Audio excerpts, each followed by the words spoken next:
چارەسەرکردنی نەخۆشیەکان دەگەڕێتەوە بۆ خاڵێکی گرنگ ئەویش بەدەستنیشانکردنی جۆر و قۆناغبەندی نەخۆشیەکانە.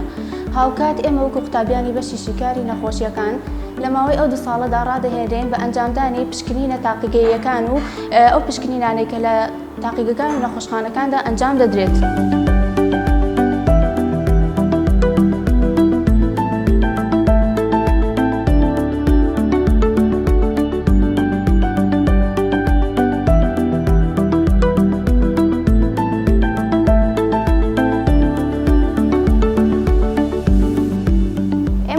ساڵی خوێندنمان لە پەیمانگەی تەکنیکی پایتەخت لەلایەن مامۆستایانی پسپۆڕ و هەبوونی تاقیگەی پێشکەوت و ئاشنا دەکرێن بە ئامێرە تاقیگەیەکان و هەروەها لە ماوەی خوێندنماندا لەو 2 ساڵەدا چەندین گەشتی زانستی ئەنجام بدەین بۆ نەخۆشخانە و تاقیگە پزیشکیەکان.